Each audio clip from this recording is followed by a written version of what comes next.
Hi guys, magandang araw po sa inyong lahat. Ito naman pong kaibigan nyo si Jake. Sa video natin ngayon, magbibigay lang po tayo ng ulat sa laban ni Manny Pacquiao at Mario Barrios. Kanina, no? Maganda ang kanilang labang, umaabot po ng 12 rounds, no? Kung bago lang kayo sa channel ko at gusto nyo ang video na ito, paki-like lang po, share, and huwag kalimutang mag-subscribe.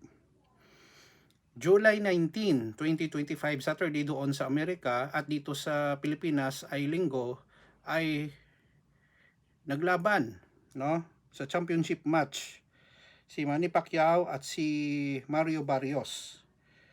Okay? So ang nangyari dito sa kanilang laban, guys, no, nabilib ako kay pambansang kamaong Manny Pacquiao at the age of 46 years old na kaya niyang umabot ng 12 rounds at muntik pang matalo si Mario Barrios. However guys, ang lumabas, no, ng resulta ng kanilang laban ay majority draw. Match na match ang kanilang mga puntos at ang nangyari, draw po ang resulta. So anong ibig sabihin ng draw? Walang may nanalo, walang ding natalo. Sayang lang kasi malapit na si Manny Pacquiao na manalo. Kaso lang sa mga huling round, doon bumawi si Mario Barrios. Now, na-retain ni Mario Barrios ang kanyang belt. Si Manny Pacquiao naman ay hindi natalo. Pero, they will have a rematch. Yun ang maganda. May rematch sila. Sabi ng iba, business is business. Probably, true. Kasi makikita natin, hindi masyado bumabanat si Mario Barrios sa kanilang laban. Si Manny Pacquiao, well, very obvious, sa kanyang edad, bumabagal. At wala na pong knocking power si Pacquiao. Sabi ko nga, 15 years ago, Manny Pacquiao is a very deadly boxer. Kaya niyang i-knock out ang kanyang laban, ang kalaban niya. Compared sa ngayon, nagkakaedad, kahit anong training mo, ang knocking power ng isang boksidor, guys, kung hindi ka talaga grabe ang iksayo mo, as you grow older, ay nanawala ang iyong power. Itong nangyari, kayang-kaya ni Mario Barrios ang lakas ni Manny Pacquiao. No?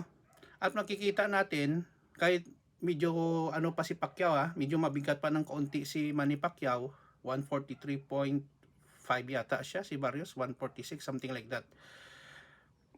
Kaya niyang mataas at malaki ang katawan ni Barrios at saka bata.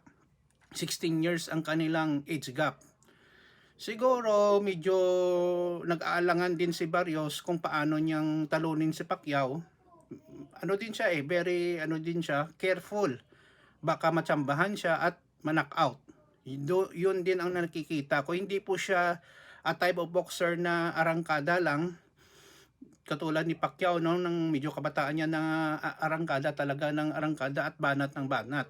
Overall, congratulations to both fighters, Manny Pacquiao and Mario Barrios, for a very excellent fight.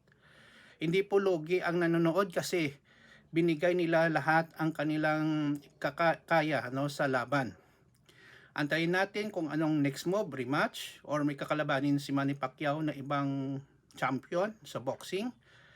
Yun lang po guys, maraming salamat po sa inyong panonood at suporta sa channel ko. Mahal ko kayo. Ito naman pong kaibigan nyo si Jake. Paalam. Don't forget to subscribe guys. Thank you.